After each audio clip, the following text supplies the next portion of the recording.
1975, a young engineer walked into a quiet room inside Kodak, holding something heavy, about 8 pounds of metal, wires, and circuits. It looked ugly.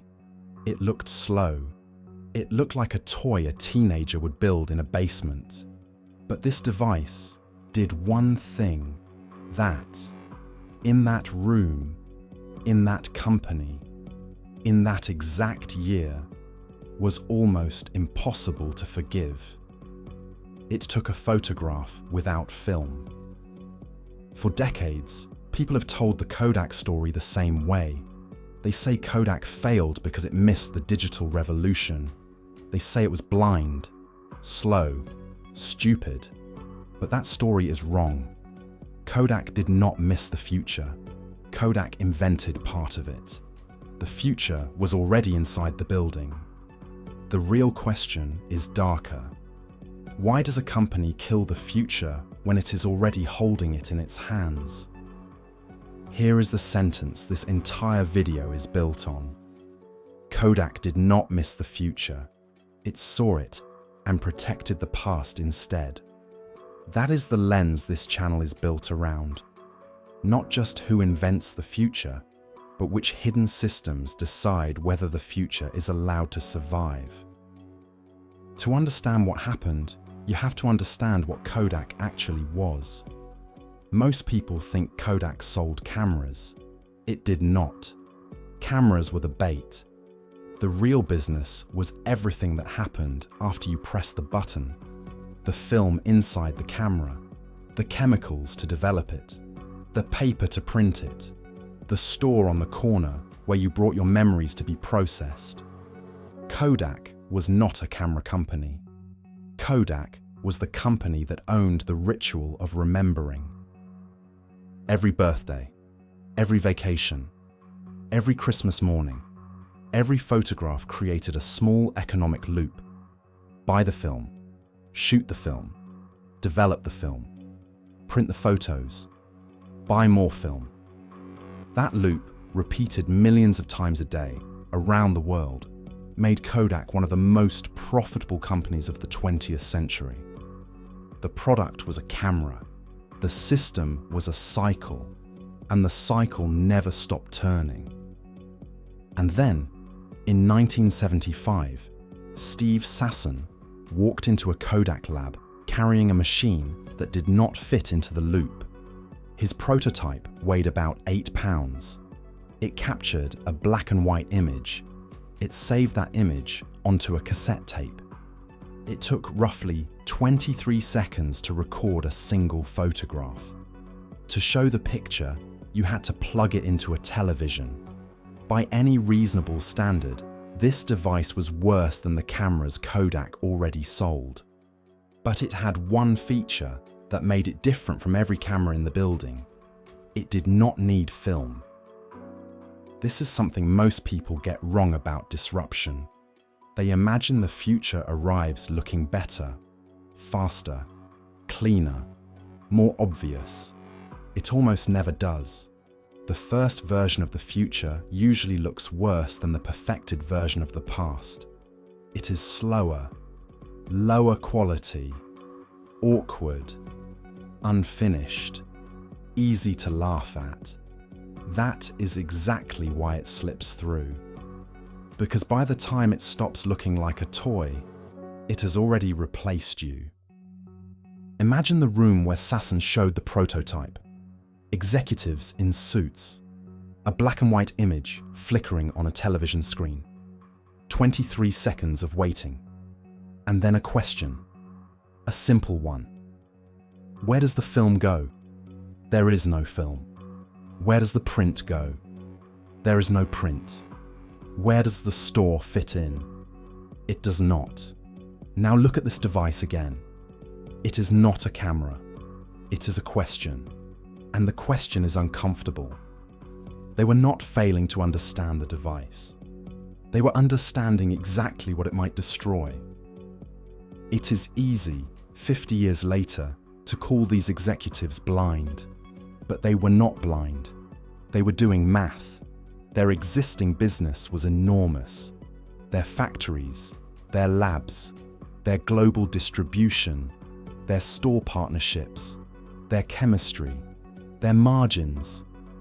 All of it depended on one thing: people needing film.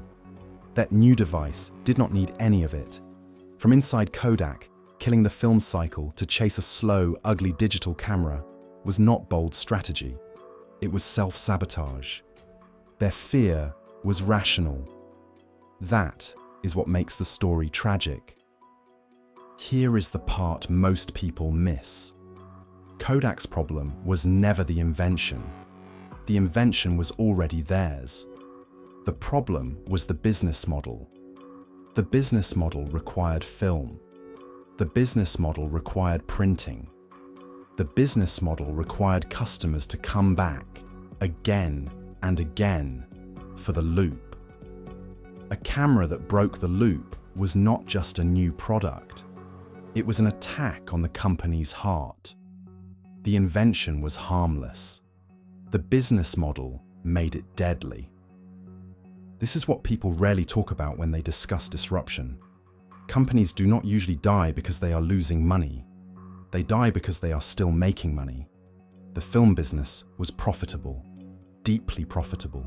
Year after year, it paid for everything. The salaries, the buildings, the bonuses, the careers. Why would anyone, sitting inside that flow of cash, choose to burn it down for a black and white image on a cassette tape? The most dangerous prison is not the one that traps you. It is the one that still pays you. Outside the building, the world kept moving.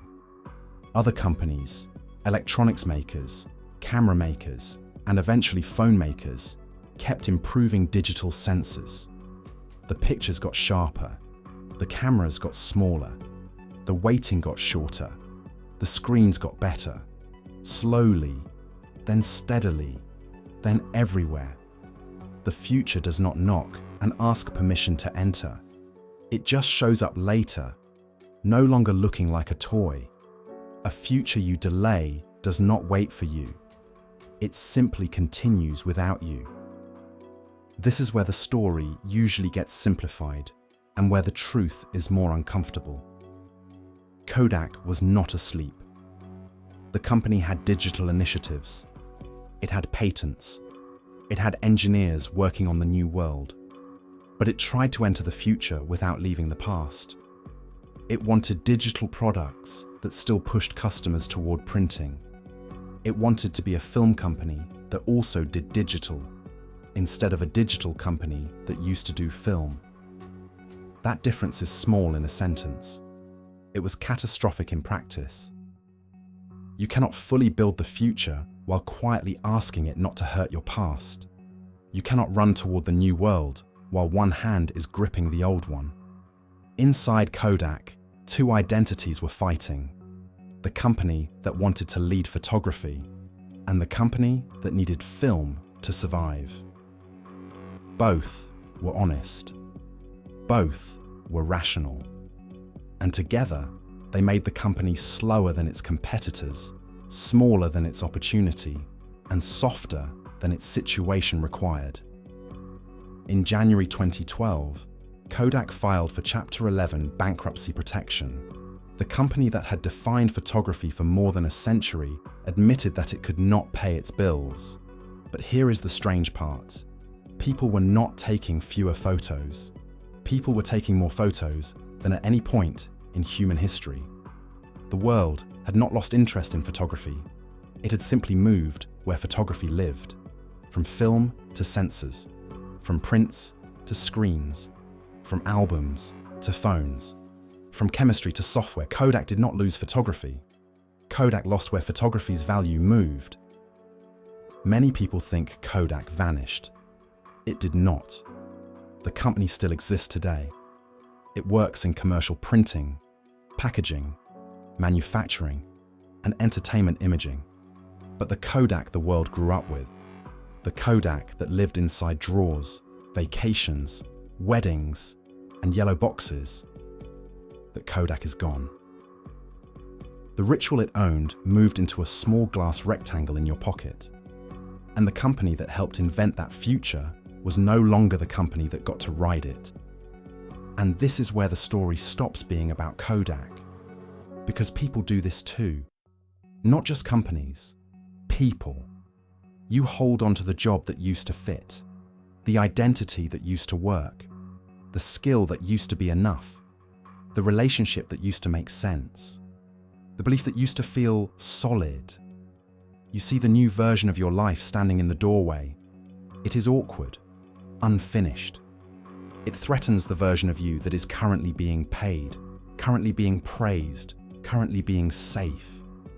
So you smile and you turn back to the past, because the past is still paying.